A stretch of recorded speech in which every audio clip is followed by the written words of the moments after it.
и сестры, приветствую вас в имени Иисуса Христа.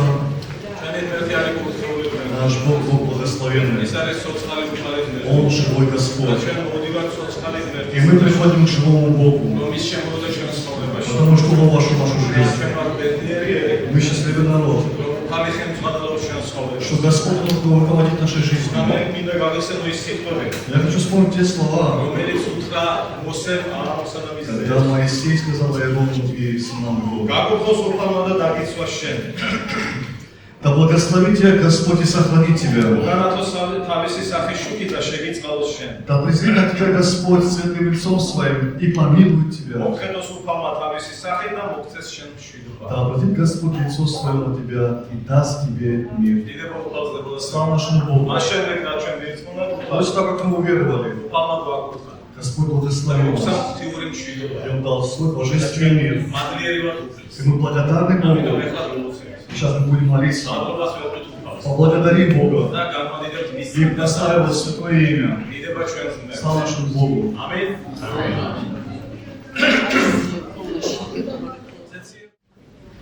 Слава Господу, братья и сестры, за Божию милость и Божию благодать.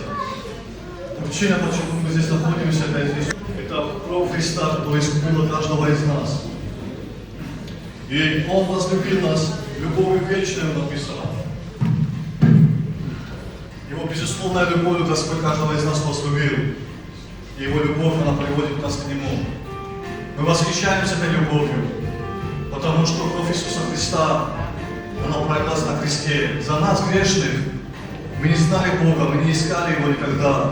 Но Он нашел нас, Он привел нас к себе. И Он простил и очистил кровью Своей святою. Аминь. Давайте прославим Господа, который возлюбил нас любовью вечною. Аминь. Слава Господу.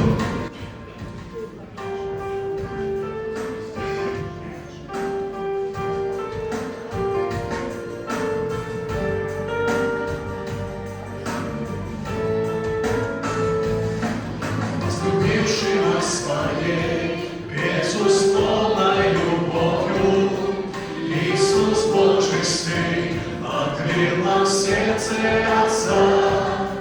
И в отцовской любви, святом присутствии Бога, безопасности я и жизнь моя.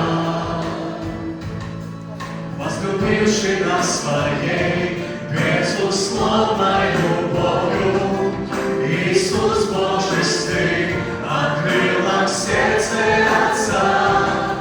И в отцовской любви, святом присутствии Бога, безопасности я и жизнь моя. Бог мой Авва, Бог мой Авва, Бог мой Авва, Ты мой Отец, Бог мой Авва, Бог мой Авва, Бог мой Авва, Ты мой Отец, возлюбивший нас Своей безусловной любовью, Иисус Божий Сын открыл нам сердце Отца. И в отцовской любви, святом присутствии Бога, безопасности я и жизнь моя. Бог мой Авва, Бог мой Авва, Бог мой Авва, Ты мой Отец, Бог мой Авва, Бог мой Авва, Бог мой Авва, Ты мой Отец.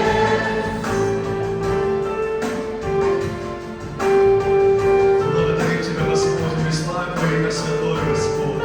Мы благодарим Тебя за это место, где мы стоим сегодня, мы можем поклоняться Тебе, Господь. И мы приходим к Тебе такие, какие мы есть сегодня, Господь. Наше желание, Господь, измениться, Господь. Быть похожим на Тебя, Господь Христос. Мы благодарны Тебе, Господь. Слава Тебе, Господь. Не оставишь Ты, не покинешь Ты. Я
Слава Тебе, Господь, за кровь Твою святую, Господь, за искупление, Господь, и прощение, Господь. Мы благодарны Тебе, Господь, Ты искупил каждого из нас, Господь. И мы прощаем, Господь, дорогой Бог.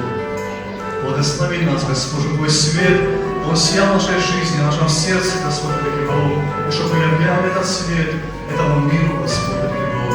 Чтобы, видя нас, они видели Тебя, Господь, и приходили к Тебе, Господь, и поклонялись Тебе, Господь. Наполни небо, Господь, спасаемый, Господь, сегодня во имя Иисуса, Господь. И Твою церковь наполни также, Господь, во имя Иисуса, Господь. Будь Господь, царь неба и земли, я буду петь хвалу Твоей любви, святая кровь Христа. Омыла меня, я прощен и оправдан навек. Прославлен будь Господь, царь неба и земли, я буду петь хвалу Твоей любви, святая кровь Христа. Омыла меня, я прощен и оправдан навек. Кровь Христа искупила меня, кровь Христа оправдала меня, кровь Иисуса Христа убедила меня.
мы сегодня наблюдаем за этим миром. И знаете, чем время больше проходит, ты понимаешь, насколько мир уже жестокий, насколько люди стали жестокие, и насколько, знаете, зло, оно уменьшается, оно прибавляется больше. Но Христос, Он явил свой мир, свою любовь. Он хочет дать жизнь человеку. И Он предлагает: выбирай, говорит, я предлагаю тебе жизнь. Выбери жизнь. Слава Иисусу Христу, который Он есть в нашей жизни. Часто мы не поступаем по Его воле, к сожалению. Часто мы выбираем свою волю и живем своими правилами. Но Бог предлагает свою волю. Свой мир предлагает нам. Когда мы принимаем Его волю в своей жизни, мы принимаем Его мир. Он дарует свой мир тогда нам. Пусть Господь благословит, чтобы Его мир, Он всегда в нашем сердце, в нашей жизни был. Потому что это важно в нашей жизни. Когда ты имеешь мир Божий, ты счастливый человек. Ты все хочешь, ты хочешь жить, ты хочешь сиять просто. Да? Слава Господу, прославь нашего Господа.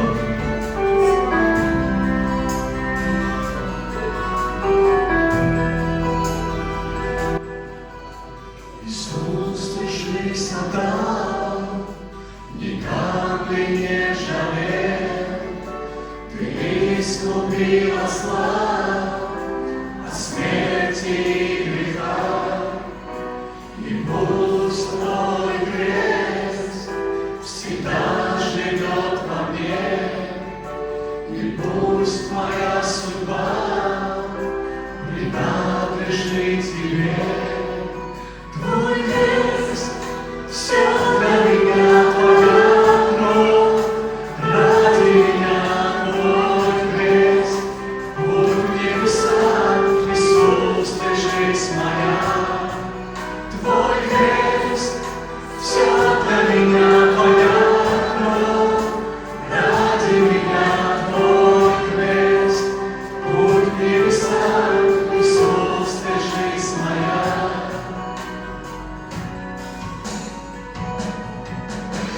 Иисус, мой Спаситель, ты жизнь и истина, и ты моя дорога, путь к Отцу на небеса. Ты дал мне смысл жизни, тобою я живу. Я люблю тебя, твой крест, все для меня. Твой крест, все для меня, твоя кровь, ради меня твой крест. Будь в небесах, Иисус, ты жизнь моя. Твой крест, все для меня, твоя кровь, ради меня твой крест. Будь в небесах, Иисус, ты жизнь моя.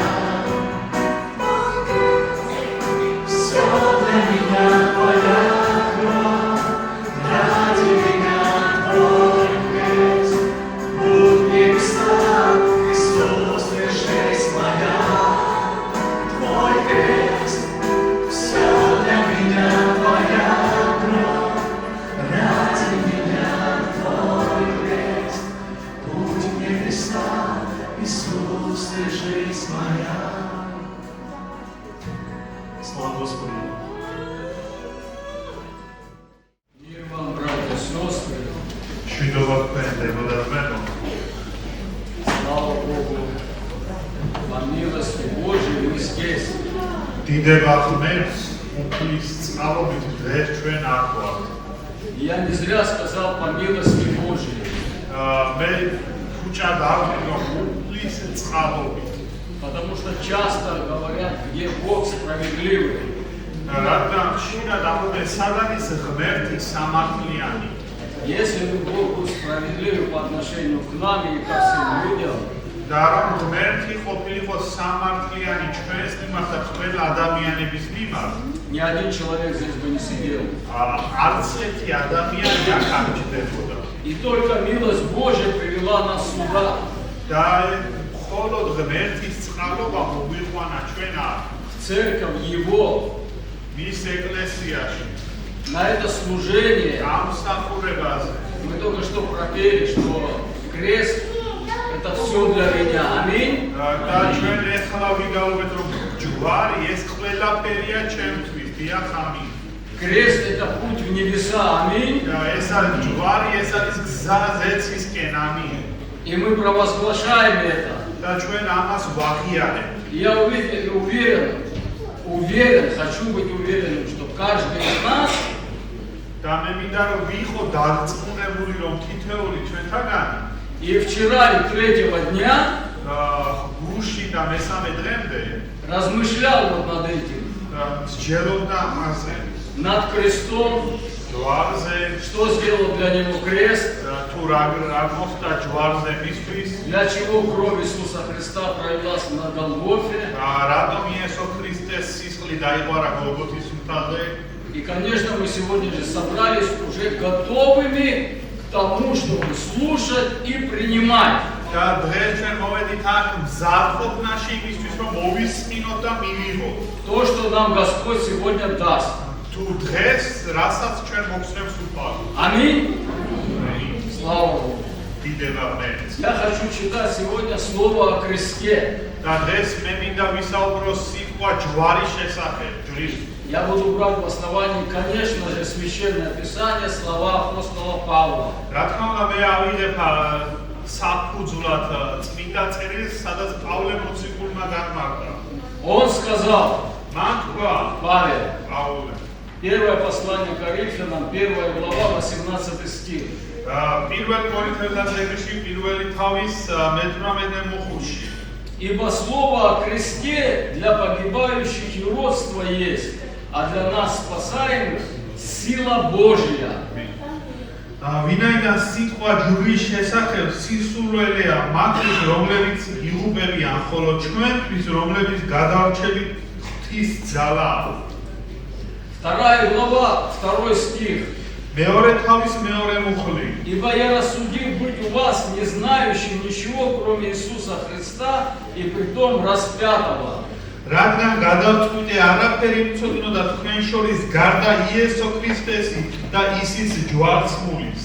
Когда читаешь Священное Писание, როდესაც კითხულობ წმინდა წერილებს, особенно Новый Завет, განსაკუთრებით ახალ აღთქმას, конечно же, Павел говорил не только о кресте, не только о распятом Христе, რა თქმა უნდა პავლე მარტო ჯვრის შესახებ არსაუბრებდა და ჯვარზე გაცმული იესოს შესახებ. он многому учил нас, ის ბევრს გვასწავლის ჩვენ, и как поступать в Доме Божьем, в Церкви Божьей, როგორ მოვიქცევთ თუნდაც ღვთის სახლში, ღვთის ეკლესიაში и наши взаимоотношения друг с другом. და ჩვენი ერთმანეთ ურთიერთ დამოკიდებულებაშიც. Но в основу всего он полагал крест и распятого Христа. მაგრამ ყველაფრის საფუძვლად ის აყენებდა ჯვარს და ჯვარცმულ იესო ქრისტეს.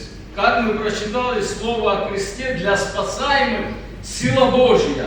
როგორც ჩვენ წავიკითხეთ, რომ სიტყვა ჯვრის შესახებ ჩვენთვის მორწმუნეებისთვის არის ღვთის ზალა. И во втором послании, в первом послании к Коринфянам, 2 глава, 5 стих. ხოლო პირველი კორინთელთა მეორე თავის მე-5 მუხლში Говорит, чтобы вера ваша утверждалась не на мудрости человеческой, но на силе Божьей. აქ საუბარი მიდის, რომ რათა თქვენი რწმენა იყოს არა კაცთა სიბრძნით, არამედ ღვთის ძალით. А для нас сила Божья – это слово о кресте. ჩვენთვის ღვთის ძალა არის სიტყვა ჯვრის შესახებ. Дух Святой, который дал нам Бог, სული წმინდა, რომელიც ჩვენ მოგცა ღმერთმა, Священное Писание говорит, что Бог дал нам духа не боязни, но силы любви и целомудрия. რათა ღმერთმა ჩვენ სიმხდალის სული კი არ მოგცა, სიბრძნისა და ძალის სული. И я бы сегодня хотел немножко из истории. და მე მინდა წავიკითხო, ანუ თქვა ისტორიიდან. Знаете, я как-то услышал, что когда вот перед воскресением Иисуса Христа праздники такие идут, და მე მომისმენია, რომ აი ქრისტეს აღდგომამდე მოდის დღესასწაულები. когда Иисус Христос входил в Иерусалим, въезжал в Иерусалим на ослице, როდესაც იესო შედიოდა იერუსალიმში მიგზებში დომი и некоторые христиане говорят, я бы хотел бы быть той ослицей, которая на себе несла Иисуса Христа. და ზოგიერთი ქრისტიანები ამბობენ რომ მე ვისურვებდი რომ ყოფილიყავი ის ვირი რომელზეც იესო ქრისტე იჯდა და იერუსალიმში შევიდა. Но я ни разу не слышал от христиан и от себя, конечно, მაგრამ მე არასდროს არ მომისმენი არც ქრისტიანებიდან და არც ჩემგან რა თქმა უნდა чтобы кто-то сказал, что я бы хотел нести крест, который возложили на Иисуса Христа. რომ ეთქვათ რომ მე მინდოდა რომ ეტარებია ის ჯვარი რომელიც მიცეს იესოს რომ ეტარებინა. Я очень хочу быть в Израиле. მე ძალიან მინდა რომ ვიყო წავიდე ისრაელში. Это моя мечта. ეს არის ჩემი ოცნება.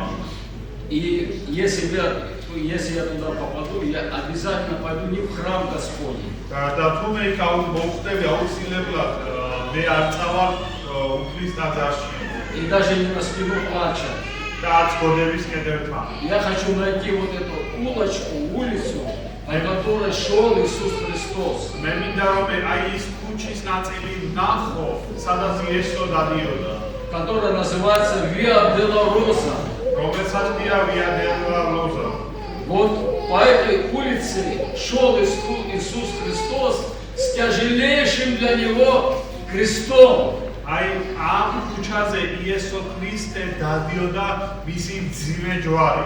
Израненный после таких пыток, აი ნაწამები ასეთი ტანჯვის შემდეგ. весь в крови, სისხლში ამოსვლილი. обезображенный. გაუხეშებული სახით. На него взвалили вот этот крест. მასზე რომელზეც დადეთ აი ეს ჯვარი. Я не представляю, каким должен быть человек сильным или физическим, или идейным, или психологическим, чтобы нести вот эти два бруска, я не знаю как, две доски. და მე ვერ წარმომიდგენია როგორი ძლიერი უნდა იყო ფიზიკურად, გონივრულად რომ შეძლო ასე დაკანჯულმა აი ეს ორი ხის ნაწილი წაიყო. И в какой-то момент он не мог это делать. და რაღაც მომენტში მას უკვე აღარ შეძლო ამის გაკეთება. И те солдаты, которые насмехались над ним, которые шли возле него, და ის ჯარისკაცები, რომლებიც დასცინოდნენ მას და თან მიყვებოდნენ, они нашли некого Симона Кириньянина, და მათ იპოვენ ერთი სიმონ კვირინელი и возложили на него крест. და მასზე დადენ ჯვარი. Это написано в Евангелии от Луки, 23 глава, 26 стих. ეს ჩაწერილია ლუკას სახარების 23 თავში 21 წუთში. И когда повели его, то захватив некого Симона Кириньянина, шедшего с поля, возложили на него крест, чтобы нес за Иисусом Христом. როდესაც წაიყვანეს გზაში დაიჭირეს ყანიდან მომავალი ვინმე სიმონ კვირინელი და ჯვარი აღტყიდეს რომ იესოს ყვალდაკვალ ეტარებინა. Кто бы из нас хотел быть этим Симоном Кириньянином? ვის რომელ ჩვენთანგანი ისურვებდა რომ ყოფილიყო ეს სიმონ კვირინელი? Конечно, этот Симон, он не добровольно взял этот крест. რა თქმა უნდა სიმონმა თავისი ნებით არ ატარა ეს ჯვარი. И римские солдаты, не жалеющие, взяли и поменяли Иисуса Христа, взяли этот крест и возложили на Симона. და რომაელი ჯარისკაცები გულმოწყალების გამო არაიღეს იესოდან ჯვარი და სიმონ კვირინელს არ გადასცეს. Потому что процесс затягивался, а они, солдаты, они должны были быстро это сделать и пойти отдыхать. ისინი უბრალოდ იყვნენ ჯარისკაცები, მათ ეს სწრაფად უნდა გაეკეთებია და წასულიყო რომ დაესვენათ, ამიტომ დროის გაწერვის გამო გააკეთეს ეს. Но что меня, как Дух Святой, как бы вот остановил на этом стихе, когда на Симона возложили крест, он пошел. და როდესაც სულიც მინდა რა დამანახა მე, როდესაც წავიკითხე რომ როდესაც სიმონს გადადეს ეს ჯვარი, და წავიდა. Он пошел за Иисусом Христом. ის გაყვა იესო ქრისტეს. Не впереди Христа, обессиленного. არა ქრისტეს წინ დაუძრურებული. За Иисусом. არამედ ქრისტეს გაყვა. И как часто Иисус Христос говорит, და როგორ ხშირად იესო ქრისტე ამბობს, чтобы мы шли за Ним, რომ ჩვენ გავყვეთ მას, даже не рядом с Ним, არა მასთან ახლოს и тем более не впереди Него, და მით უმეტეს არა მის წინ, а за Ним. არამედ მას გავყვეთ. И так как мы сегодня собрались, чтобы слышать, слушать, принимать тяжесть вот на себе, не испытать даже, а прочувствовать все, что пережил Иисус Христос в маленьком таком, в маленькой такой толике. და რომ დღეს ჩვენ აქ მოვედით იმისთვის, რომ მოვისმინოთ და გავიაზროთ თუნდაც მცირე ნაწილი თუ რა გადაიტანა იესო ქრისტემ და რა გაიარა რა გზა. Я прочитаю слова, которые очень покажутся нам жесткими. მე წავიკითხავ ადგილს ნაწილები, სადაც ჩვენთვის იქნება როგორც აი უფრო კაცრი. И многие на этих словах притыкаются. და ძალიან ბევრი ამ სიტყვებზე ცდუმდება ხოლმე. Но это сказал Иисус Христос. მაგრამ ეს თქვა იესო ქრისტემ. Лука, 14 глава, ეს არის ლუკას სახარების მე-14 თავი, 26 стих. 26 მუხლი. Если кто не приходит ко мне и не возненавидит отца своего и матери, и жены, и детей, и братьев, и сестер, а притом и самой жизни своей, тот не может быть моим учеником. И кто не несет креста своего и идет за мною, не может быть моим учеником. თუ ვინმე მოდის ჩემთან და არ მოიძულებს თავის მამასა და დედას, ცოლსა და შვილებს, ძმებსა და დებს, საკუთარ თავსაც კი იგი ვერ გახდება ჩემი მოწაფე. ვინც თავის ჯვარს არ იტვირთავს და ისე არ გამოყვება, ჩემი მოწაფე ვერ გახდება. Нравятся вам эти слова? მოგწონთ ეს სიტყვები? Мне нет. მე არ მომწონს. Я человек. მე ადამიანი ვარ. Но я понимаю, что я должен сделать. მაგრამ მე ვაცნობიერებ, რომ მე ეს უნდა გავაკეთო. Знаете, говорят, что может быть перевод не тот. იცით, ამბობენ, რომ ეს შეიძლება თარგმანი არასწორია. Во всяком случае, когда я это прочитал когда-то моему папе, მაგრამ როდესაც მე ერთხელ მამაჩემს ეს ადგილი წაუკითხე, он сказал, Иисус не мог такое сказать. მან მე მითხრა, რომ იესოს ამის თქმა არ შეეძლო. Это слишком противоречит любви Христовой. ეს ძალიან ეწინააღმდეგება ქრისტეს სიყვარულს. Тогда я прочитаю вам более мягкие слова, которые сказал Иисус Христос. მაშინ მე წაგიკითხავ თუ უფრო სულუк სიტყვებს, რომელიც თქვა იესო. Евангелие от Матфея, 10 глава, ეს არის მათეს სახარების მე-10 თავი. 37 стих. 37. 37 მუხლი.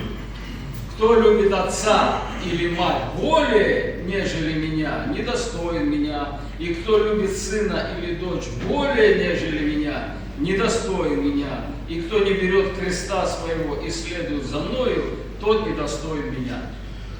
ვისაც мама, დედა ჩემზე მეტად უყვარს, ის არ არის ჩემი ღირსი. ვისაც ძე აქვს ასული ჩემზე მეტად უყვარს, ის არ არის ჩემი ღირსი. ვინც არ აიღებს თავის ჯვარს და არ გამომყვება, არ არის ჩემი ღირსი. Немножко мягкие слова, но все равно заставляют задуматься.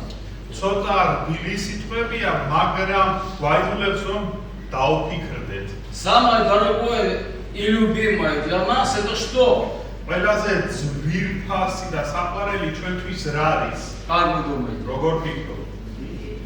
Я сказал, что? მე ვთქვი რა არის? Я. მე. Мое я. ჩემი მე. Самое дорогое, Ყველაზე самое ძვირფასი, любимое. ყველაზე Это საყვარელი. мое я.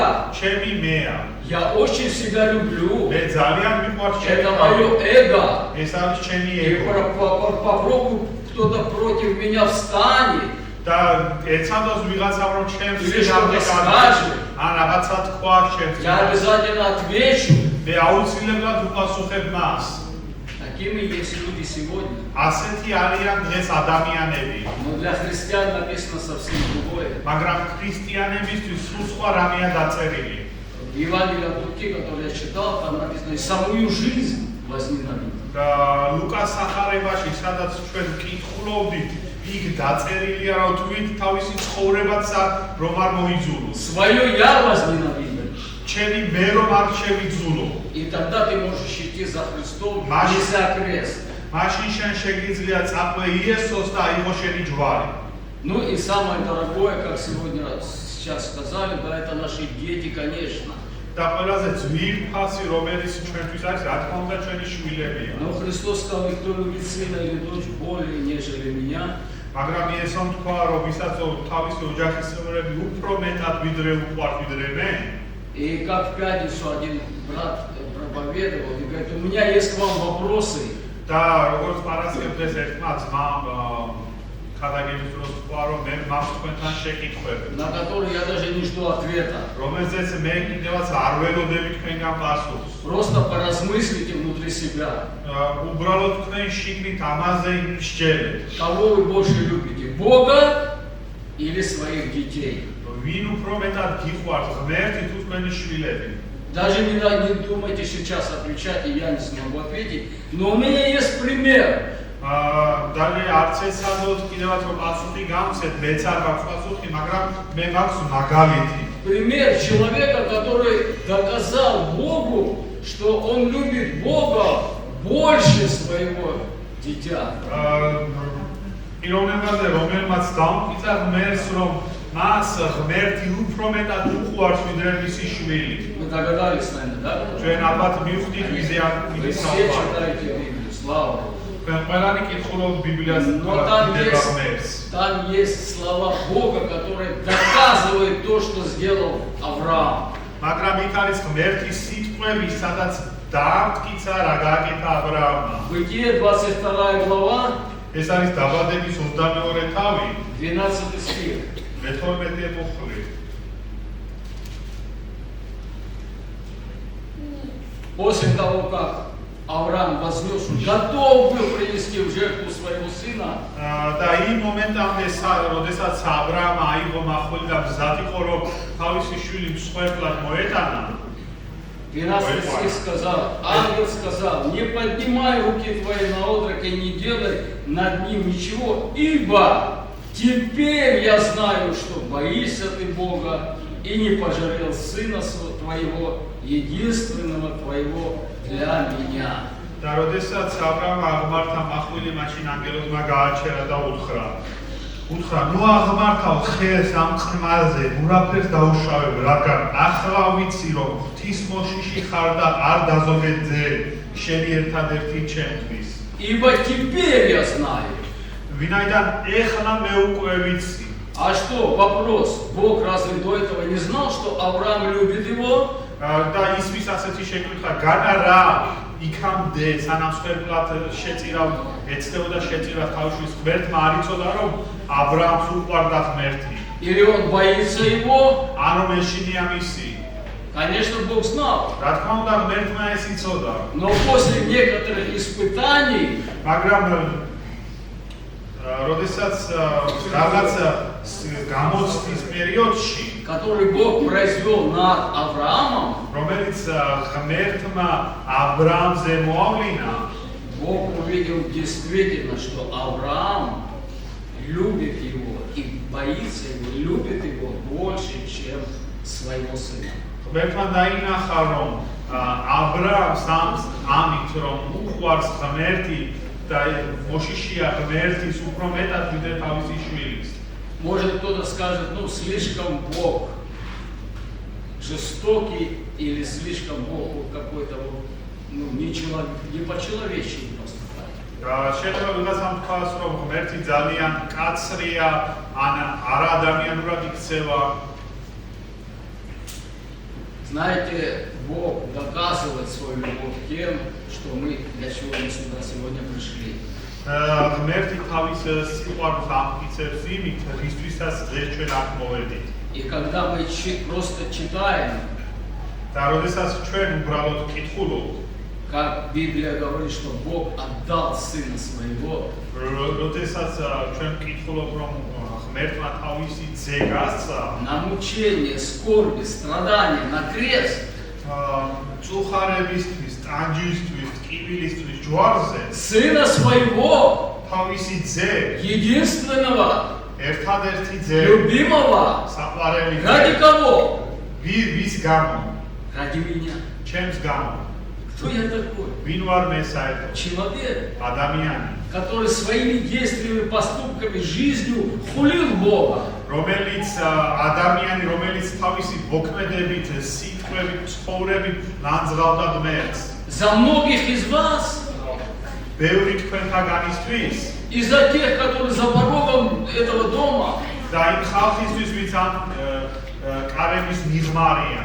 Бог отдал Сына Своего ради того, чтобы я жил, ღმერთმა თავისი ძე გასცა იმისთვის, რომ მე მეცხოვრა и вы жили. და რომ თქვენ გეცხოვრა. Слава Богу! მიდება ღმერთს, Слава Богу! მიდება ღმერთს.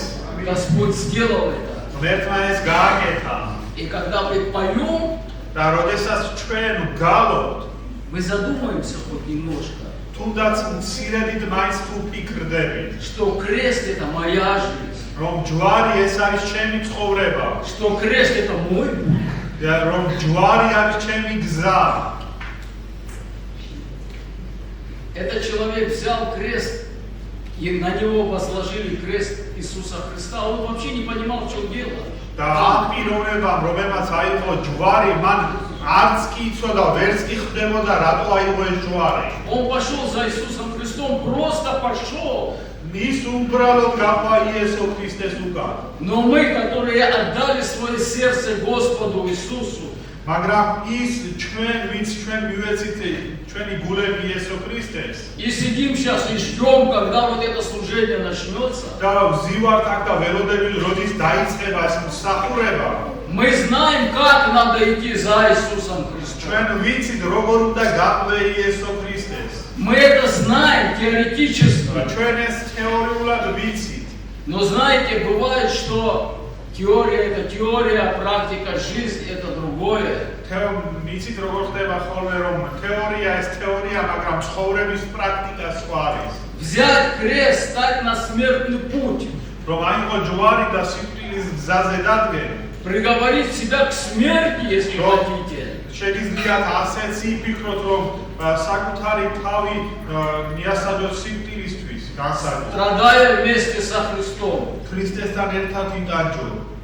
Ну, мы можем сказать, или кто-то из нас, მაგრამ შეგვიძლია ჩვენ თქვათ, ან რომელიღაცა ჩვენთაგანმა, а как же благодать, მაშინ როგორ მადლი, которую Бог дал нам? Благодать. რომელიც ღმერთმა მოხსა მადლი. Но именно благодать научает нас, как жить в этом мире. Я сейчас не буду читать, если кто, пусть просто запомните Титу 2:12.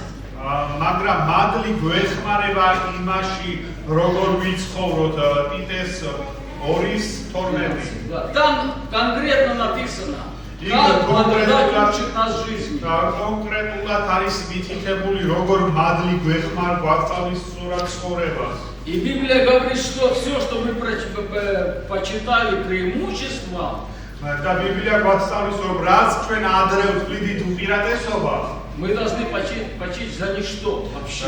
დღეს ჩვენ ეს არაფრად არ უნდა ჩავთვალოთ. Все наши знания до этого, და ყველა მთელი ცოდნა აქამდე, все наши заслуги, ყველა ჩვენი დამსახურება, все наши достижения, ჩვენი ყველა მიღწევები, это ничто перед Христом Иисусом Христом. ეს არაფერია იესო ქრისტეს წინაშე.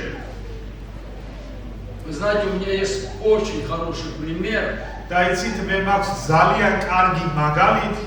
Я слышал его не от того человека, который пережил это, მე არ მომისმენია ეს სიტყვები იმ ადამიანისგან, ვინც ეს ყველაფერი განიცადა, но от знакомого его. არამედ მისი ნაცნობიდან. Я ему верю.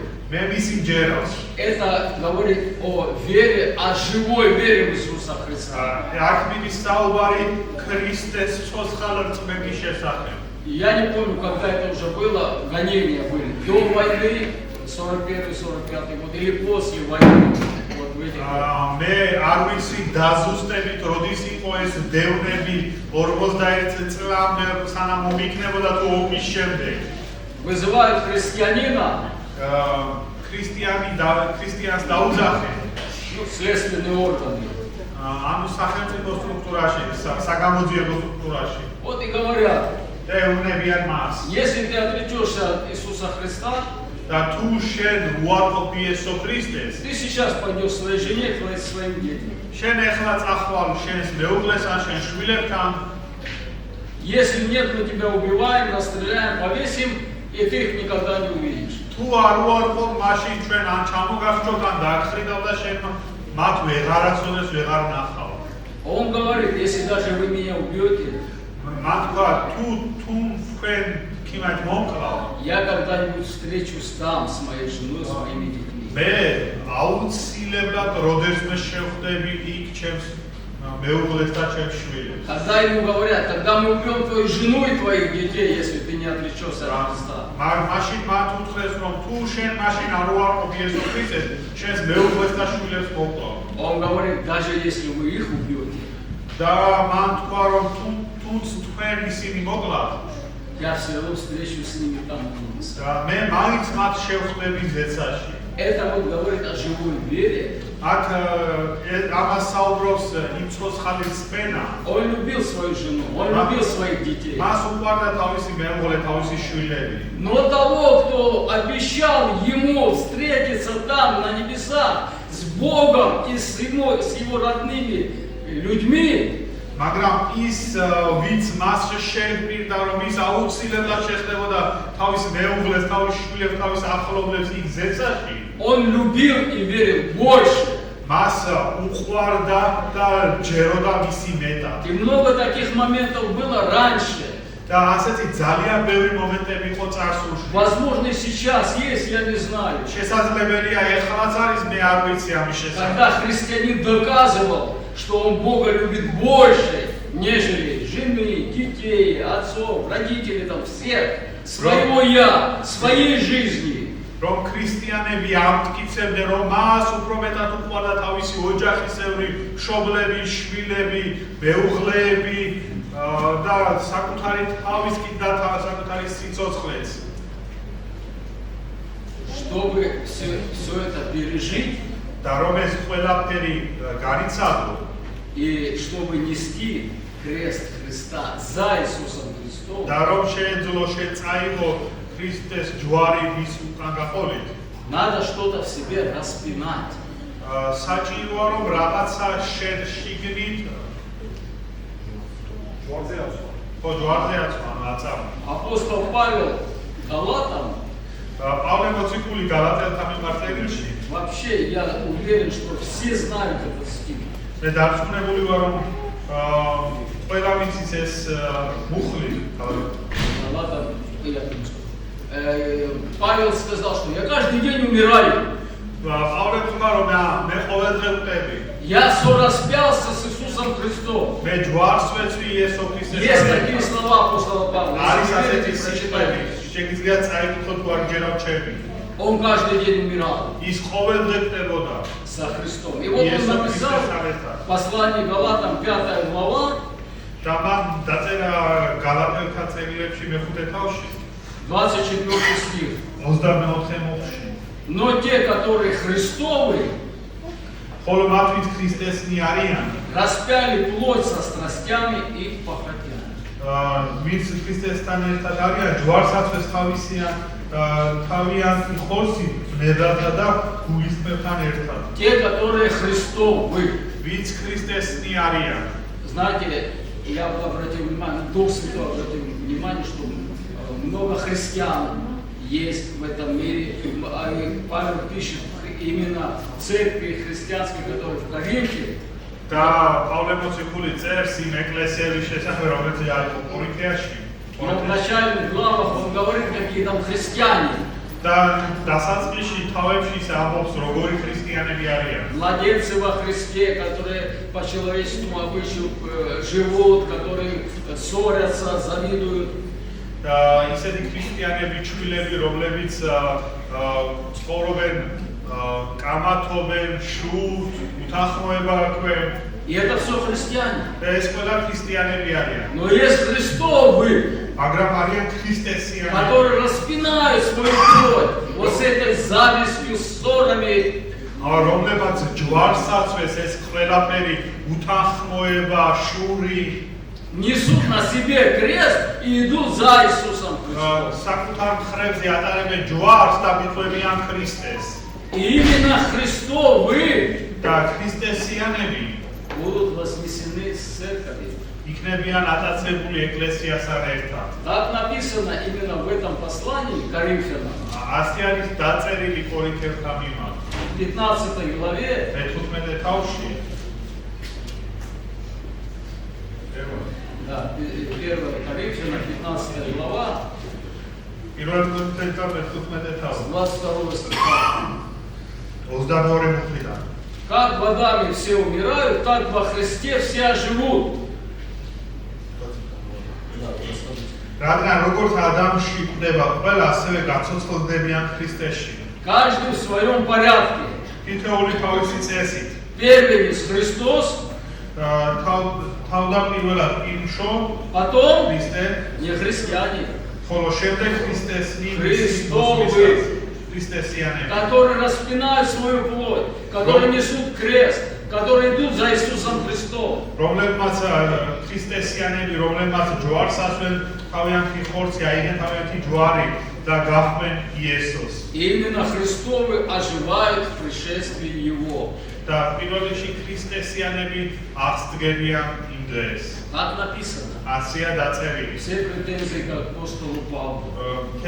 ყველა პრეტენზიები თუ გაქვთ პავლე მოციქულთან. Я читал только слова апостола მე Павла. მხოლოდ წავკითხე პავლე მოციქულის И სიტყვები. пусть Господь благословит нас. და ეხ ვერთმა გვაკურთხოთ ჩვენ, Если мы თუ ჩვენ пришли сюда, მოვედით აქ, к этой святыне, ამ სიწმინდესთან, чтобы мы не только пели, რომ არა მარტო ჩვენ ვიგალოთ, а чтобы мы размышляли არამედ ვიმსჯელოთ и внутри себя утвердились, და ჩვენ შიგნით გავუყიცდეთ, что крест – это наша жизнь, რომ ჯვარი ეს არის ჩვენი ცხოვრება, что крест – это наш путь небеса. რომ ჯვარი ეს არის ჩვენი გზა ზეცისკენ. И пусть нас в этом Господь благословит. და ამაში გვაკურთხოთ ჩვენ უფალმა. Помолимся. და მოდით ვილოს. Аминь. Слава нашему Богу, который совершил материальное служение. Мы в вторник были в Швахе. Мы приобрели там 2 семьи. И вот из одной семьи, она православная семья. 15 лет назад они приняли православие. Глава этой семьи, его крестный, он священник. Но он смог нас принимать в семью. Мы объяснили, мы какие христиане. Мы там и помолились. Мы постепенно, потихоньку сели с Богом. У них также были гости. И им мы свидетельствовали о Христе. И они нас еще ждут. Нам необходима ваша молитва. И еще вторая семья есть в Швахе. Там дети, особенные дети. Там 7 человек. И там 2 парня, которые с ограниченными умственными оставками. Да. И когда мы пришли, зашли к ним, мы сказали, что мы пришли к вам и сказали о Христе. Мы первый раз познакомились с его женой. И когда я спросил, вы слышали о Христе? Они сказали, что да, мы слышали, кино смотрели. Я спросил, на какой день Иисус Христос воскрес? И дал мне вам знак.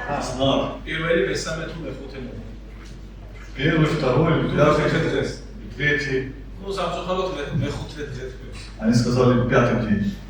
ვისაც ცოტა იქ ესაუბრებ ქრისტეს И შესახებ мы немножко говорили о Христе. და ალართო წინააღმდეგიო И ესაუბრეო мы не против, чтобы общались с нами. და შემდეგ უთხრა რა გინდათ რა მოგიტანოთ საკითხი. И я сказал, что вы хотите, чтобы мы привезли? ერთი Кто არის подарок? 4 წლის გოგონა არის. Там 4-летняя девочка, ერთი არის 8 წლის გოგონა. другая 8 лет, ერთი არის 12 წლის გოგონა. и другая 12. ბიჭები არის 20 წელზე გადაშორებული. Ну, и эти братья ее больше 20. ერთმა მეთა კუბიკი გიაყუნდა. Они говорят, кубик хотим. მეორე მითხრა თოჯი намიდა რომელიც ლაპარაკობს. Куклу хочу, который разговаривает. ამ ბიჭმა რომელიც А 20 этот парень, который 20 დიდი лет, მანქანა მინდა სილას რომ я хочу большую машину, в которой можно переносить землю, там песок можно переносить. 13 წლის გოგო არის. Там 15-летняя девочка еще. აღიარ ფარები გონდა. Знаете, настолько у нее печальные глаза. სკოლაში გადის და სწავლობს. Она ходит в школу. და შანს ხვდება რა გერა, გარემოში იზრდება. И знаете, этот ребенок понимает, в какой среде он რომ живет. ოჯახს ძალიან უჭირდება. Потому что эта семья очень сильно нуждается. ისეთ ადგილას ცხოვრობენ დამლაპარაკებელი საღა. Они такой, знаете, глухой деревне живут, что нету человека, с кем можно пообщаться. კვირაში სამჯერ მანქანა მოაკითხავთ და იქ ჩაყავენ ცერში და იქ საქმეობსაჯმენ.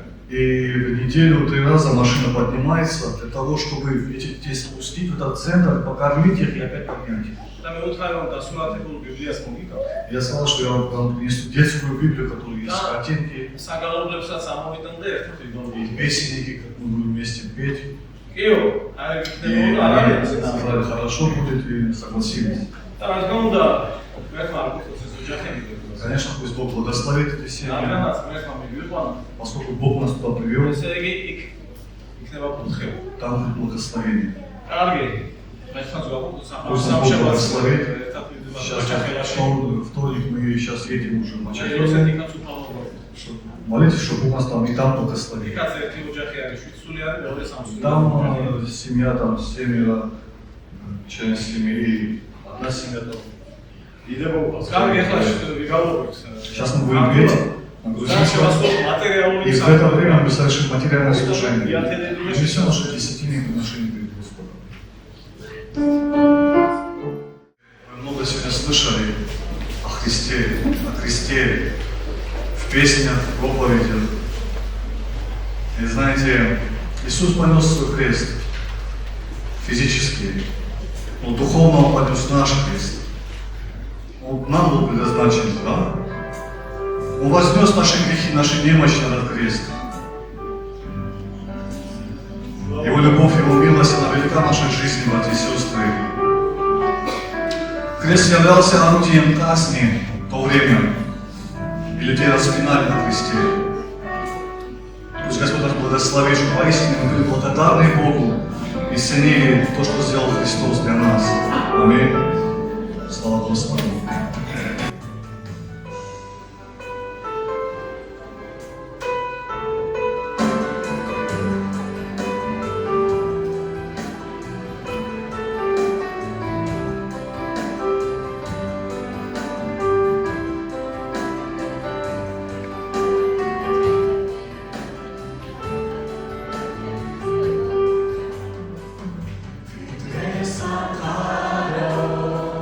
Книга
შენი სიყვარულისათვის, იმ ჯვარისთვის, რომელიც შენ აწმული ხარ ბოლომდე და გამოყვა შენი ძვირფასი სისხლი ბოლომდე.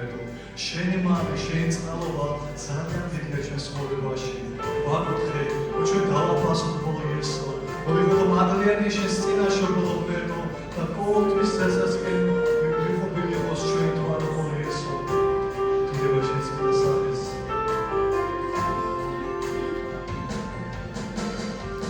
Siłami ładnie, mocareba daje, siemi mamy się momento, wszystko swego grinane.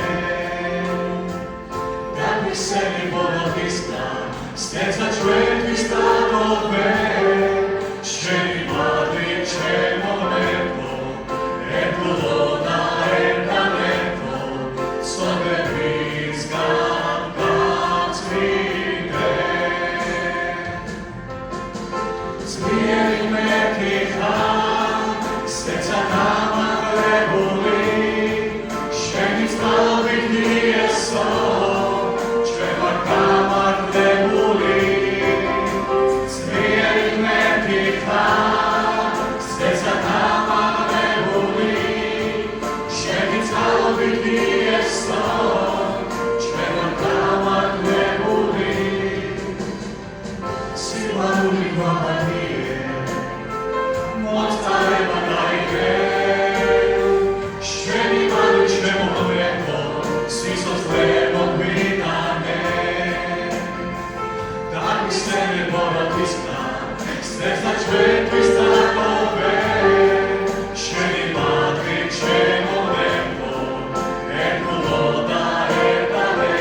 У нас был хороший псалом, я думаю о тебе всегда.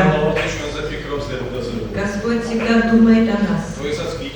Когда трудно или падаешь, Господь всегда рядом. Он всегда желает приподняться. И желает, чтобы был ты его воином. И он желает, чтобы ты исповедовал его имя везде. Как мы уже пели, он всемогущий Бог. Он может все. И мы благодарны Богу. Мы благодарны за то, что Он есть у нас, который может все. Господь призвал нас не просто, чтобы мы были спасены. Конечно же, Евангелие – это Евангелие спасения. Но в то же самое время мы должны распространять Евангелие. Он призвал, чтобы мы свидетельствовали. მე მინდა დღეს ვისაუბრო უმოქმედობის შესახებ. Я сегодня хочу говорить о бездействии. რომ ქრისტიანი არაფრის დიდებით უმოქმედობაში არ უნდა იყოს. Христианин не должен быть მე бездействием. ბიბლიაში ვხედავთ, როდესაც სანახევროთაც კი აკეთებდნენ საქმეს. Мы видим в Писании, что есть когда наполовину половинчатые христиане. მაგრამ ეს მოსათონი არ იყო უფლისად. Но это не нравилось Господу. და ჩვენ რო გადარჩენილები ვართ, ეს კარგია დედულებზე. Конечно же, хорошо, что мы спасены. მაგრამ ჩვენ უნდა ვემსახუროთ ღმერთს არა მარტო ეკლესიაში. Но мы должны служить Господу и не только в არამედ церкви. ეკლესიის გარეთაც. Также за стенами ჩვენ უნდა церкви. ვიცნობდეთ როგორც მორწმუნეებს. Нас должны знать как ჩვენ верующих. ყველგან უნდა ვისაუბროთ იესოს И შესახებ. мы везде должны говорить об და Иисусе. ხალხს უნდა მოიპატიჟოთ Мы უფალთან. должны приглашать людей. იმიტომ რომ თუ ადამიანი იმით კმაყოფილდება, რომ არ გადარჩენილ და მეტი არაფერი. Если человек довольствуется своим спасением и больше და უბრალოდ ничего, მოდის პირა დღეს და ისინი ღმერთის სიტყვას. и приходит в воскресный день, просто слушает და მეტი Слово, არაფერი არ ხდება მის ცხოვრებაში. и больше ничего не происходит в რა его თქმა უნდა ეს жизни, მოსათონი არ არის უფლისად. конечно же, это не нравится და Господу. შედეგები ძალიან ცუდი იქნება. Итоги будут საერთოდ რა плачевными. არის უმოქმედობა? Что есть бездействие? ეს არის იგივე პასიურობა. Ну, это то же самое, как быть ანუ пассивным. ადამიანი ვერ არჩევს. Человек не разбирает, თუ რამდენად დამაზიანებელი არის ის რომ ადამიანი იყოს პასიური. не понимает всю суть бездействия და ადამიანი ამ დროს ვერ არჩევს. и не может разобрать, რა შეიძლება მოყვეს ამ не პასიურობას? может понять, что последует за этим და პასიურობა რა არის? и что есть ეს пассивность. არის მოქმედების უნარის დაქვეითება. Это есть занижение способности ასევე действовать შეწყვეტა. или же прекращение этого და რა действия. იწვევს ადამიანში პასიურობას დებულობაზე? Что вызывает в человеке эту пассивность? უმოქმედობას, როდესაც ადამიანს აუდაო იმოქმედოს. Это то, когда человек не хочет, не желает არ действовать უნდა რომ სამყურებაში ჩადგეს. или не желает служить. არ უნდა რომ ეკლესიის გარეთაც ემსახუროს უფალს. Не желает служить Богу за стенами და церкви. მაყოფილდება უბრალოდ იმით, რომ მოვიდეს ეკლესიაში. Он довольствуется только тем, что приходит в церковь. პირველი მიზეზი ეს არის უცოდი ნარობადებულობა. Первая причина – это незнание. ჩვენ გითხულობ, რომ სოლის უქონლობის გამო იმუპება ერი. Мы читаем, что из-за отсутствия знания народ погибает. ანუ ცოდით შეიძლება რაღაც იცოდეს, И человек может что-то знать, მაგრამ მოცემულ სიტუაციაში но в данной ситуации, არა სათანადო აღმოჩნდეს შემოცოდნა. чтобы этого окажется недостаточно. იგივეში ჩვენ გითხულობ, В притчах мы რომ читаем, ცოდნის გარეშე კაცი არ ვარდა. без знания человек не входит. ასეთი ადამიანი ნაბიჯებს აჩქარებს. Такой человек спешит, აჩქარებს ნაბიჯებს და აუცილებლად შესწოდავს. делает быстрые шаги и обязательно ესე согрешает. იგი, მოწმუნე ადამიანი აუცილებლად უნდა იზრდებოდეს შემეცნებაში. Верующий человек должен возрастать в მან познании. საჭირო ცოდნა უნდა მიიღოს ღმერთის სიტყვისგან. Он должен получать знания из Слова რომ იცოდეს Божьего. უფლის გზები, Он должен знать пути იცოდეს Божьи. უფლის ბუნება. Он должен რომ знать ცხოვრებაში природу, ასე მიიღოს სწორი განაწყვეტილება. природу Бога, чтобы принимать правильные ჩვენ решения. 118 ფსალმშიც გითხულობთ, რამდენად მნიშვნელოვანია ღმერთის სიტყვის ცოდნა. В 118 псалме мы также читаем, насколько важно знать Слово. რომის ლამპარი არის, ეს არის სინააღმდეგო. Он есть светильник, он есть свет. ასევე მეორე ნაბიჯი. И также второй ის шаг. ეს არის ხების უქონლობა.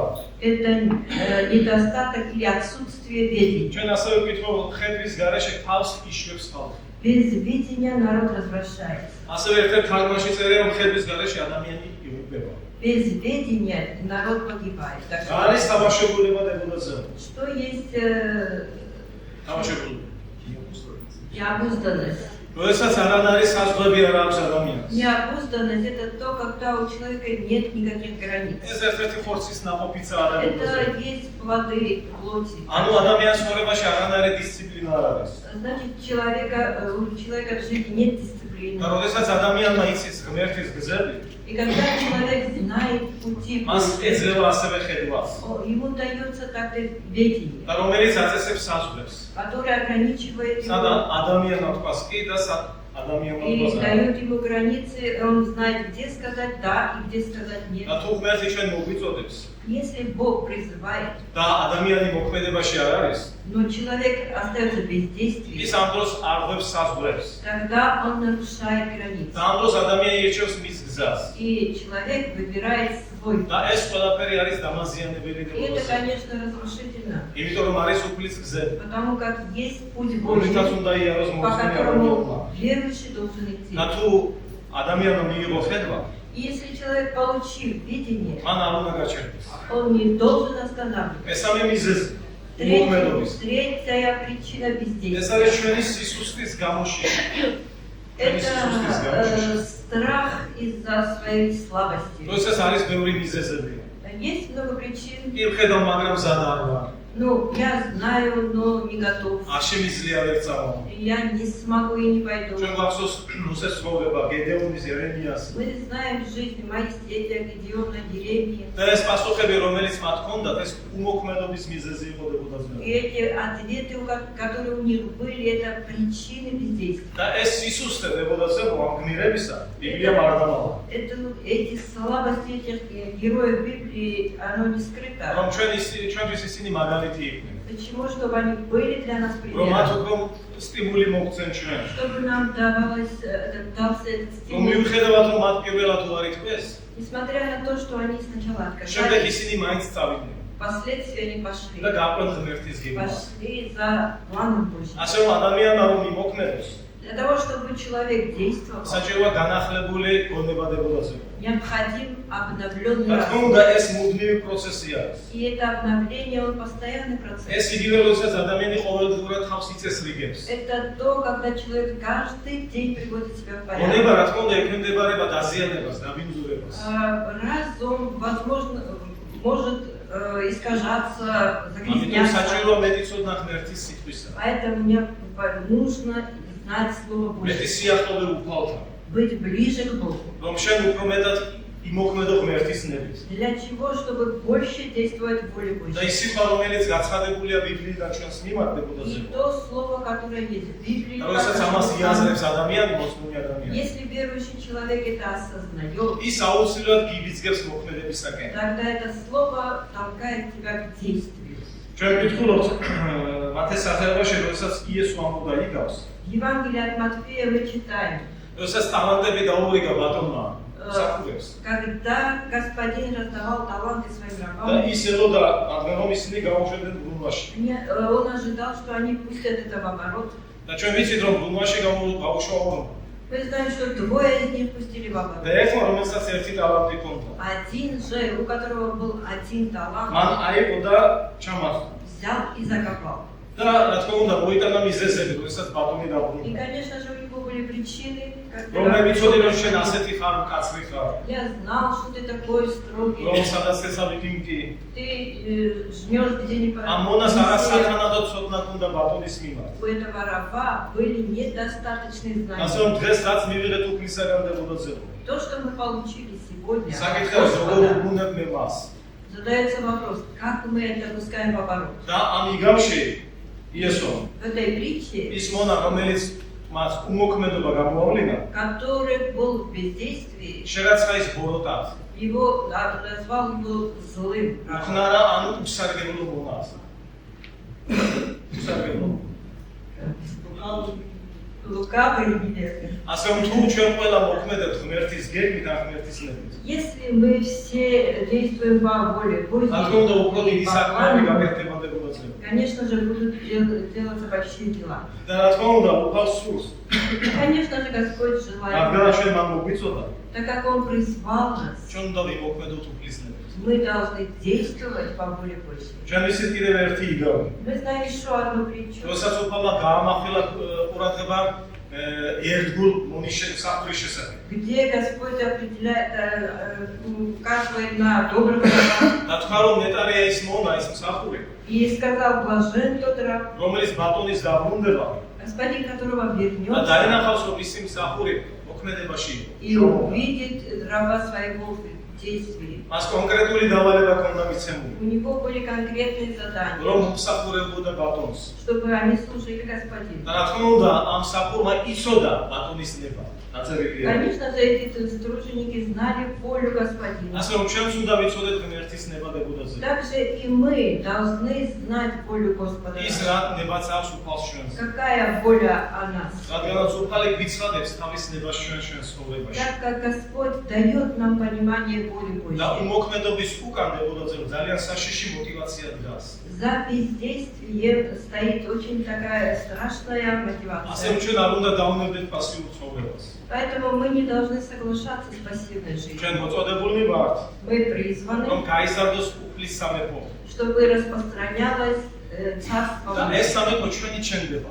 Это царство возрастает через нас. ჩვენით მოქმედებს უფალი ღმერთი. Через нас действует Господь. და ამ დიად დავალებას უფალი ჩვენ გვაძლევს. И этот Господь дал нам это великое და ღვთის задание. სამეფო არ ცნობს უმოქმედობას დებოდაზე. И Царство Божье, оно не признает это ბატონი მოვა და бездействие. აუცილებლად მოვკითხავს ჩვენ. Господин пришедший обязательно რომ ის спросит. ტალანტი რომელიც ჰქონდა, რატომ არ გაუშვით ჩვენ გულმაში? Спросит, где этот талант и почему не пускали в ჩვენ оборот. ყველა საბრძოლო ველზე უნდა ვიყოთ. Мы все должны быть на поле და თუ მორწმუნე боя. ადამიანი არ მიდის ბრძოლაში, Если человек не борется, მაშინ ის არის უმოქმედობაში. тогда он в бездействии. და რა თქმა უნდა შედეგებიც ცუდი И, იქნება. конечно же, итоги будут плохими. და როცა ვართ პასიური, Если же мы пассивны, აი მაშინ ითესება ღვარძლიც.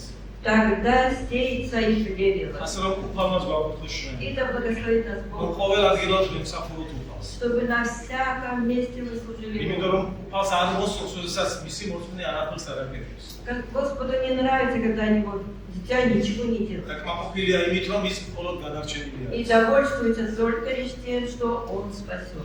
და ასევე მე მინდა სამი ნაბიჯი დებოდაძე ვთქვა, И также о 3 шагах хочу რომ сказать. როგორ დავზრდოთ ეს უმოქმედობა. Как пересилить это бездействие. პირველი ეს არის საკუთარი თავი უნდა შეაფასო. Первое – это правильно оценить себя. პავლე ამბობს ასეთ სიტყვას, რომ პავლე საკუთარი говорит, თავი გამოსცადოთ. Испытывайте себя. ამიტომ ჩვენ უნდა გამოვიკვლიოთ საკუთარი თავი, რაში ვცხოვრობ ჩვენ. Мы должны исследовать себя, как мы живем. და რით ვარ ჩვენ დაკავებული. И чем мы заняты. სად და ვისთან ვატარებთ მეტ დროს. Где мы и с кем мы проводим ჩვენ время. უნდა დავინახოთ ჩვენი მდგომარეობა. Мы должны увидеть себя და в მაშინ ჩვენ состоянии. გვეხმარებათ ღმერთის სიტყვა. И в этом нам помогает Слово Божье. როცა ჩვენ მივდივართ უფალთან. Когда мы приходим к და მისი სიტყვა აუცილებლად გვიჩვენებს ჩვენ. Богу, Его Слово обязательно нам покажет, როგორია ჩვენი მდგომარეობა უფლის მიმართ. какое наше состояние пред და Господом. როდესაც ჩვენ უკვე ვიწყებთ რაღაცეების შეცვლას, И когда мы начинаем что-то ანუ менять, ღმერთის სიტყვის შესაბამისად მოქმედებას, действовать соответственно Слово Божье, აუცილებლად მოვა გამოწვევები ჩვენს წინააღმდეგ. обязательно будут вызовы. ჩვენ კარგად გვახსოვს ფარაონმა როგორ დაუმატა სამუშაოები ისრაელის ერს. ფარაონმა როგორ დაუმატა სამუშაოები Как ისრაელის ერს. фараон добавлял работы Израиля, რომ მათ არ ეფიქრათ თავისუფლებაზე. чтобы они не думали о свободе. ამიტომ ჩვენ რადგანაც იესოს მეომრები ვართ. Так как мы воины Иисуса, ჩვენ ყველაფერი მოგვეცა სიცოცხლისათვის და ღვთის მოსაუბრისათვის. нам все дано для жизни и ჩვენ არ უნდა благочестия. დავნებდეთ. Мы не должны იმიტომ რომ сдаваться. ჩვენ ცხოვრებაში არის ყოვლადწლიერი ღმერთი. Потому что в нашей жизни есть всемогущий და Бог. უფალმაც გვაგვიხოს И დებოდაზე. да благословит нас რომ Бог, ჩვენ მეტი გავაკეთოთ უფლისათვის. чтобы мы больше делали для Господа. იმიტომ რომ ჩვენ ამისათვის ყველაფერი გვაქვს. Потому что для этого у нас есть все. და როდესაც იესოს აუბრალდა, როდესაც ზეკაცისა მოვა, И когда Иисус говорил о том, что Сын და Человеческий მოხდება განაწილება вернется, ზოგი მარცხნივ იქნება და ზოგი მარჯვნივ. и отделит одних направо, других налево. და იქ ვიცით, როდესაც ეუბნებიან რომ შენ უფალო როდის იყავი საპატიმროში. И там есть еще дальше спрашивают, где, когда ты был в ან როდის тюрьме, იყავი შენ შიშველი და არ или შენ когда ты был наг, когда мы Асны тебя убивали. одели, или когда ты был болен. და რა თქმა უნდა უფალი მაშინ მიუღებს. И Господь отвечает, და როდესაც აი იმას გაუკეთესე, იგივე რაც მე გამიკეთეთ. когда ты делал одному из малых сердц, то сделал ты для და меня. რა თქმა უნდა ჩვენ ვიცით ეს ჭეშმარიტება არის, И мы знаем, это и есть რომ истина. უფალი ყოველთვის მართალი არის. Господь, Он всегда прав. და უფალი ყოველთვის ჩვენგან ელოდება მოქმედებას. И Господь всегда ожидает от нас действия. ჩვენში არ უნდა იყოს ეს შეკითხვა უფალო როდის იყავი შენ მშიერი. Мы Мы не должны спрашивать, когда ты был голоден. შენ ხომ არასოდეს არ გშია. Ты ведь никогда не бываешь რადგანაც ჩვენ голоден. ვიცით რომ ღმერთი ყოველთვის მართალი არის. Так как мы знаем, что Господь всегда прав, როგორ უნდა დავუშვათ ჩვენ ცხოვრებაში, რომ ჩვენ მას არ დავეთანხმოთ. как мы должны допустить, чтобы не соглашаться с Ним. როდესაც ვიცით რომ ის მართალი არის, Но если мы знаем, что Он прав, რატომ უნდა იყოს ჩვენ ცხოვრებაში წუწული? тогда почему мы должны роптать? და ვცდილობთ რომ ღმერთი ვითომს გამოვიდიოთ ჩვენს მხარეზე. И мы стараемся как-то склонить Его к нам на ჩვენ нашу უნდა ვიყოთ сторону. ღმერთთან ერთად დებოდაზები. Мы должны быть вместе с რომ Богом ვიაროთ მისი ნებით და ვასრულოთ მისი გეგმები. и ходить по Его воле, исполнять Его მისი планы. ნება, რომელზედაც დაწერილია რომ არის სრულყოფილი. Его воля, о котором написано, что Он совершенно. მეორე ნაბიჯი ეს არის. И второй რომ шаг. ჩვენი ცხოვრების გრაფიკი ღვთიურ ნებით გადაიხდოს. ჩვენ График нашей жизни, чтобы он соответствовал воле Божьей. ანუ ჩვენ მისი ნებით უნდა ვიყავით. Мы должны ходить по воле Божьей. მისი ნებით უნდა ავახსოთ ჩვენი ცხოვრება. Мы должны наполнять свою жизнь და по როდესაც воле ამის Божьей. გადაწყვეტილება ჩვენ ვღებულობთ, И когда мы принимаем это решение, ბევრ რაღაცებზე ჩვენ მოგვიწევს უარის თქმა. мы должны отказаться от многого. იესომ თქვა ასეთი სიტყვები, Иисус რომ сказал, უწინარეს სკოლის ეძებეთ ღვთის სასუფერო და სიმართლე მისი. прежде всего ищите Царство Божье и правду დანარჩენი კი Его, შეგემატება. а все остальное это პირველი ეს არის დებოდაზო ცხოვრება ღმერთისათვის. первое это жить для Бога, იცხოვრო მისთვის. жить для Него. იმიტომ რომ ღმერთმა ბევრი რამ გააკეთა ჩვენ ცხოვრებაში. Потому что Бог сделал для нас очень много. ამიტომ ამ მოლში რომელიც ახლა ვთქვით, И в этом стихе, который мы ამაში сейчас ბალანსი არ сказали, უნდა იყოს გარკვეული. не должен нарушаться პირველი баланс. ეს არის ღმერთი Первое это Бог და მისი ნება. и Его воля. ასე ვისაც ღმერთი ხავს დებოდაზო. И кто имеет Бога, მას ყველაფერი აქვს. у него есть все. და ვისაც ყველაფერი აქვს ღმერთის გარდა. И если у человека есть все, кроме Бога, მას არაფერი არ გააჩნია. тогда у него нет ничего. და მესამე ნაბიჯი ეს არის რომ უნდა დავიწყოთ მოქმედება დღესვე. И третий шаг – это начинать действовать сегодня. რომელთა წერილებში ჩვენ ვკითხულობთ. Послание к римлянам мы читаем. პავლე ამბობს ასეთ სიტყვას, ეს არის მე-13 Павел говорит к римлянам в 13 главе, მე-11 მუხლი. 13. მას ასე იმოქმედეთ, რადგან იცით, რა დრო ახლა, რომ დადგა ძილისაგან თქვენი გამოგვეძების ჟამი. ვინაიდან ახლა უფრო ახლოა ჩვენი ხსნა, ვიდრე მაშინ, როცა ვირწმუნებთ. 13. Так поступайте, зная время, что наступил уже час пробудиться нам от сна. Ибо ныне ближе к нам спасение, нежели когда мы уверовали. პავლე ამბობს, რომ ეს არის მოქმედების დრო. Павел сказал, что ныне время ის действия. რაც განსასწრული აქვს ღმერთს ჩვენთვის. То, что определил Бог для нас, ჩვენ იგი უნდა აღვასრულოთ ჩვენ ცხოვრებაში. мы то должны исполнять в нашей და თუ жизни. ჩვენ რაიმეს მივახციეთ ან დავკმაყოფილდით, Если мы чего-то достигли и ჩვენ მაინც მეტი удовлетворены, უნდა გავაკეთოთ უფლისათვის. то мы должны делать больше. და როცა ადამიანი არ მოქმედებს, Но если человек не действует, ის აგრეთ უკიან ადამიანი აუცილებლად იზეღარებს. этот человек обязательно потерпит урон. ასე რომ უფალმა გვაქვს. И да благословит нас Бог. რომ ჩვენი უფალმა იმისათვის მოგვიწოდა. Господь призвал нас для того, რომ ჩვენ ვიშო უნდა ვიმოქმედოთ. чтобы мы это действовали и трудились. იმიტომ რომ ღვთის საერთო სხვანაირად არ გავრცელდება, არ განიცვება. А по-другому Царство Божье, оно не возрастает, не უფალი распространяется. ჩვენგან მოქმედებს. Господь действует через და нас. ყოველ ჩვენგანს ბევრი დამოწმება აქვს. И у каждого из нас есть много свидетельств. როგორ მოწმებდნენ სხვებს. Как они свидетельствовали და როგორ ხალხი другим, დებულობდა იესო ქრისტეს. как принимали Иисуса როცა Христа. არელობები იქ წაგეკონს უფალი ღმერთი. И иногда, куда ты не ожидаешь, туда направляет Бог. და ზოგჯერ ეჭვის თვალითაც კი მიდიხარ. И идешь так сомневаясь. ახლა სამშაბათს როდესაც მივდიოდით, Во вторник, когда мы шли მე сейчас, მგონა გზას ავსტილეთ. я подумал, что я сбился с пути. მივდივარ მე ეს გზას ხომ ამ თავდება. Едем, и эта дорога не ახლა заканчивается. ზოგი ნაცნობი ადგილები გამახსენდა, იმიტომ რომ მეორჯერ წავედი. Это уже было второй раз мы шли туда. და ეს ეს Некоторые მაგალითად места რომ სადღაც სწორად მიდიხარ. были знакомы, некоторые места. და Я думал, что ბოლოს правильно გადანახეს ехал. ნაცნობი სახლი, სადაც მომდივარ. И в конце, когда я увидел этот дом, მე ხმათი ამოვისუნთქე. тогда я буду основывать. ზოგჯერ არ ელოდები იქ წაგეყავს უფალეთ მე. Иногда не ожидаешь, куда тебя ზოგჯერ поведут. წინა სამშაბათს მე და სერგეი როდესაც ვიყავით ამ ოჯახში. И на прошлой неделе, когда мы были братом Сергеем, ისინი სახლში არ გაქვთ. их не было ни მიუხედავად оказалось. დაურეკეს რომ მოდიან და სახლში იყავით. Несмотря на то, что позвонили и сказали, что მაგრამ мы ეხლა едем. როცა მივედი ბოდიშები გვიხადა ამ დედა. Но сейчас, когда вот мы приехали, они извинялись маме. იმიტომ რომ ნათესავე მომოთ აქ პატიჟაო. И они сказали, что родственники нас და წავედით. пригласили. И мы пошли. იმიტომ რაღაცებს ახლა ისინი ისცემენ. И что-то они тоже давали. და ასიადებოდა ძველი.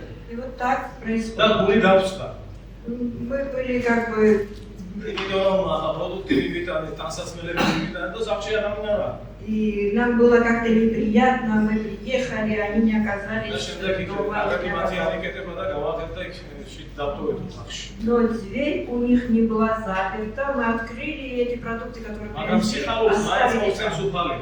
სიხარულს მაინც И მოგცემს. Господь все равно дает радость. იმიტომ რომ უკან როდესაც მოდიოდით ერთი მოხუცი კაცი ჩავიჯინეთ მანქანაში. Когда мы возвращались назад, мы посадили пожилого человека в ახლა машину. შევეკითხეთ მუსლიმანი ხარ ხო? Мы спросили, что вы мусульмане. არც იკითხავ და არც აკითხავ. Он так ответил, я не туда и не сюда. მაშინ სახარებას ხარეთ რომ მოგცეთ მიიღეთ. И мы предложили дать ему Евангелие. სერგეის სახარებათან ხადაგა. Сергей дал ему აი Евангелие. გავახარებ მე проповедовал. ხავამ ადამიანს უთხარით იესოს შესახებ. И мы были рады тому, что этому человеку мы და сказали ამ об ხელა Иисусе. გზას ფეხით უნდა ჩამოსულიყო 11 კილომეტრი ცენტრალ. И вот этот путь 11 километров, он должен был спуститься пешком. ავტობუსმა არ მოვიდა. Автобус не მაგრამ приехал. სამაგეროდ უფალმა მოგწეს ადამიანი. Но Господь дал нам этого ასე человека. რომ ღმერთი დებოდაძე ვახტენს სასწაულებს. Господь совершает მე чудеса. სახარებ ჩვენს გულებს. И это радует наше რომ сердце. მიდიხარ იქ და არის ის არ მიდიხარ. Иногда идешь туда, не знаешь მაგრამ куда. უფალი იცი ნამძლებს. Но Господь идет впереди. უფალი მიდის წინ. Господь идет და впереди. ეს ახერებ ჩვენს გულებს და И это радует твое сердце. ასე რომ ის გეგმა რომელიც არის ჩვენზე И тот план, который есть у ჩვენ Бога о აუცილებლად нас, დავასრულოთ ის. мы должны следовать. იმიტომ რომ შესაძ უფლისნებას ასრულებ Потому когда ты исполняешь волю ახალს Божью, იმსახურები ты служишь შემდეგ людям, იქიდან სიხარულით მოდით. тогда ты возвращаешься с радостью. დიდება უფალს. Слава нашему და Господу. ასეთი წინადადება მინდა წავიკითხო. Я хочу почитать, что ჩვენ прочитать. ადამიანებს ჩვევია საუბარი დიდ გეგმებზე. Мы, люди, способны говорить о великих планах. მაგრამ საუკეთესო გეგმას კი უსარგებლო იქნება. Но самый лучший план будет бесполезным, თუ ადამიანი არ იმოქმედებს. если человек не будет действовать. დიდება უფალს. Слава Господу. ეხლა მოწოდება გვექნება მონანიებისთვის. Сейчас мы призываем к покаянию. ორი კუპლეტს ვიგალობებთ. Мы воспоем два და თუ куплета. ვინმეს აქვს სურვილი შეურიგდეს უფალს. Если у кого-то есть желание примириться с იმიტომ Господом, პირველი ნაბიჯი ეს არის მონანიება. потому что первый шаг к Господу это რომ покаяние, ადამიანმა თქვას რომ მე ვარ ცოდვილი. чтобы человек признал, что он грешен, და მე მინდა დავიწყო უფალო ახალი ცხოვრება. и чтобы он мог сказать: Господь, я хочу начать новую და жизнь. მასში ეხმარება მონანიება. В этом помогает რომ покаяние. შეურიგდეს ადამიანი უფალს Для того, чтобы примирился Смерть человек вам с отвез. Богом, чтобы Бог его და простил, დაიწყოს ახალი ცხოვრება. и человек мог начать новую жизнь. შემდეგ არის ნათლობა და შემდეგ არის მსახურება. Потом есть крещение, и потом კარგი, есть... ორი კუპლეტი ვიგალობთ. Мы сейчас будем петь. და ამ დროს თუ გაქვს სურვილი, И если у вас есть შეგიძლიათ желание, გამოხვიდეთ წინ вы можете выйти вперед და очень ეკლესია თქვენთვის ვიდოს. и церковь, мы помолимся რომ за თქვენ вас, სწორად დაიწყოთ ქრისტიანული სულა. чтобы вы начали правильно ходить с რომ Господом, შეურიგდეს სოციალურად. чтобы вы примирились с живым Богом, და დაიწყოთ ახალი ცხოვრება. и чтобы вы могли начать новую